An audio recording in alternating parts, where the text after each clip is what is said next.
Hello friends, welcome to our channel. Friends, நான் உங்கள் அபி. இன்றைக்கி இந்த வீடியோவில் நம்ம ஒரு ரொம்பவே டிஃப்ரெண்ட்டான டேஸ்டான ரெசிபி தாங்க பார்க்க போகிறோம். இந்த ரெசிபி செய்கிறதுக்கெல்லாம் நமக்கு ரொம்ப அதிகமான இன்க்ரீடியன்ட்ஸே தேவைப்படாது. ஒரு 2-3 இன்க்ரீடியன்ட்ஸ் இருந்தால் போதும். ரொம்ப வேறு லெவல் டேஸ்ட்டில் இதை டக்குன்னு செஞ்சு முடிச்சிடலாம். இன்றைக்கி நம்ம ஒரு 2 ஆப்பிள் வச்சு தாங்க செய்ய போகிறோம். 2 ஆப்பிள் எடுத்துகிட்டு அதை நல்லா கழுவிட்டு அதுக்குள்ளே இருக்கிற கொட்டைகளையெல்லாம் நீக்கி எடுத்து வச்சுக்கோங்க. அதை இந்த மாதிரி கட் பண்ணியும் வச்சுக்கோங்க. ஆப்பிளோட பின்னாடி இருக்கிற தோல் நமக்கு தேவைப்படல வேண்டாம் அப்படின்னா அதை கூட நீக்கிடலாம். நான் இன்றைக்கி ஆனால் தோலோடு தான் சேர்த்துருக்கேன். ஒரு மிக்ஸி ஜார் எடுத்து கட் பண்ணி வச்சுக்கிற ஆப்பிள் எல்லாம் உள்ளே சேர்த்துக்கோங்க. தண்ணி எதுவும் சேர்க்காமல் இந்த மாதிரி இதை அரைச்சி எடுத்துக்கலாங்க. இந்த பேஸ்ட் அப்படியே இருக்கட்டும். இதை அப்படியே வச்சுக்கோங்க. அடுத்ததான் அடுப்பில் ஒரு பேன் வச்சுக்கலாங்க. பேன் நல்லா சூடாகட்டும். அதுக்குள்ளார நெய் எடுத்து வச்சுக்கோங்க. நம்ம ஒரு 2 ஸ்பூன் அளவுக்கு நெய் சேர்த்துக்கலாம். இதில் நெய் நல்லா உருகி சூடானதுக்கப்புறமா நம்ம அரைச்சி வச்சுருக்கிற ஆப்பிள் எடுத்து உள்ளக்குள்ளார சேர்த்துக்கோங்க.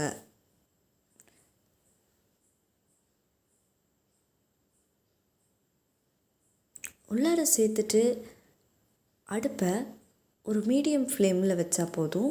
நல்லா இதை வதக்கி விடுங்க. இந்த மாதிரி நம்ம ஊற்றிருக்க நெய்யில் இந்த ஆப்பிள் அரைச்சி வச்சுருக்கிற விழுது இருக்கு இல்லைங்களா, அதை போட்டு நல்லா வதக்கிக்கோங்க.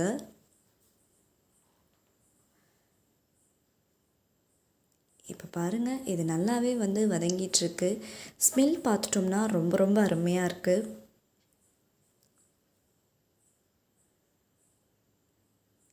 இப்போது ஆப்பிளில் இருக்கிற கொஞ்சமான தண்ணியெல்லாம் நல்லாவே ட்ரை ஆகிட்டுருக்கு. பாருங்கள், உங்களுக்கு அது தெரியும். இந்த ஸ்டேஜில் வேணும்னா அடுப்பை நம்ம சிம்மில் வச்சுக்கலாம். தேவையான அளவு சர்க்கரை சேர்த்துக்கலாங்க. நம்ம நாட்டு சர்க்கரை இல்லை வெள்ளை சர்க்கரை எது வேணாலும் நம்ம சேர்க்கலாம். நான் இன்றைக்கி கிட்டத்தட்ட ஒரு 7 ஸ்பூன் அளவுக்கு சர்க்கரை சேர்த்துருக்குறேங்க. ஆப்பிளோட இனிப்பை பார்த்துட்டு கூட குறைய நம்ம சர்க்கரை சேர்த்துக்கலாம். சர்க்கரை சேர்த்ததுக்கப்புறமா அந்த சர்க்கரை உருக நமக்கு லைட்டாக தண்ணி விடுற மாதிரி இருக்கும். நல்லா கலந்து விடுங்க.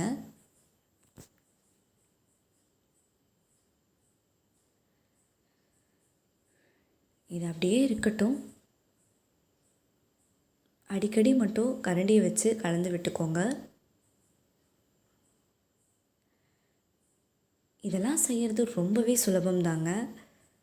நமக்கு குறைவான டைம் இருந்தால் போதும். ஒரு ஸ்வீட் சாப்பிட்ணும் அப்படின்னு தோணுச்சுன்னா இந்த மாதிரி நம்ம ஆப்பிள் இருந்தால் போதும், டக்குன்னு செஞ்சு முடிச்சிடலாம். நமக்கு எந்த விதமான மாவுமே தேவைப்படாது. டக்குன்னு நம்ம இந்த மாதிரி ஒரு ஸ்வீட் செஞ்சு முடிச்சிடலாங்க. இப்போ பாருங்கள், லைட்டாக நமக்கு அப்படியே நல்லா திரண்டு வர ஆரம்பிக்கும். இதை ஒரு முறை சாப்பிட்டு பார்த்துட்டிங்க அப்படின்னா இந்த டேஸ்ட் எல்லாருக்குமே ரொம்ப பிடிச்சிருங்க. ஆப்பிள் பிடிக்காது அப்படின்னு சொல்கிறவங்க கூட இந்த மாதிரி ஆப்பிள் அல்வா செஞ்சு கொடுத்தீங்க அப்படின்னா ரொம்பவே விரும்பி சாப்பிடுவாங்க.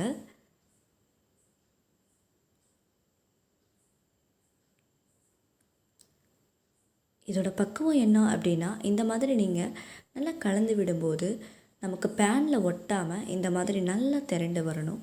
இதுதாங்க இதோட பக்குவம்.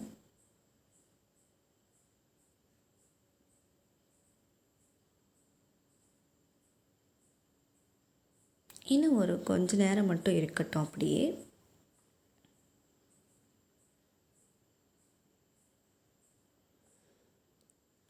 பாருங்கள், பார்க்கவே ரொம்ப அருமையாக இருக்குது. இது அப்படியே இருக்கட்டும்.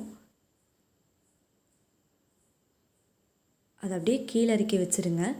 அதுக்குள்ளே இப்போ நம்ம இன்னொரு பேன் வச்சு அதில் கொஞ்சமாக நெய் ஊற்றிக்கலாம். நெய் ஊற்றினதுக்கப்புறமா அதில் முந்திரி பருப்பு கொஞ்சமாக சேர்த்துட்டு நல்லா வதக்கி விடுங்க.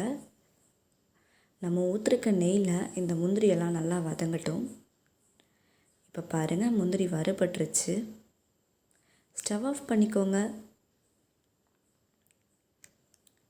இப்போ இந்த ஆப்பிள் அல்வாவில் அப்படியே எடுத்து வறுத்து வச்சுருக்கிற முந்திரியை சேர்த்துக்கோங்க. கூடவே இந்த நெய்யையும் ஊற்றிக்கோங்க.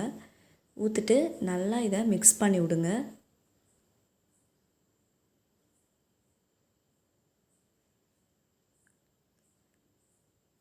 ரொம்ப சிம்பிளான முறையில் குறைவான இன்க்ரீடியன்ட்ஸ் வச்சு செய்யக்கூடிய ஒரு சூப்பரான ஸ்வீட் ரெசிபி நம்மளோட ஆப்பிள் அல்வா ரெடி ஆகிடுச்சு. மேலால் நம்ம பாதாம் வேணும்னாலும் போட்டுக்கலாங்க, ரொம்பவே நல்லாயிருக்கும். இப்போது இந்த ஆப்பிள் அல்வாவை நீங்களும் உங்கள் வீட்டில் ட்ரை பண்ணி பாருங்கள். கண்டிப்பாக வந்துட்டு இந்த அல்வா வீட்டில் இருக்கிற எல்லாத்துக்குமே ரொம்ப ரொம்ப பிடிச்சதாக இருக்கும். செஞ்சு பார்த்துட்டு எப்படி இருந்துச்சுன்னு சொல்லிட்டு கமெண்ட் பண்ணுங்கள். இந்த வீடியோ பிடிச்சா லைக் பண்ணுங்க, ஷேர் பண்ணுங்க, கமெண்ட் பண்ணுங்க.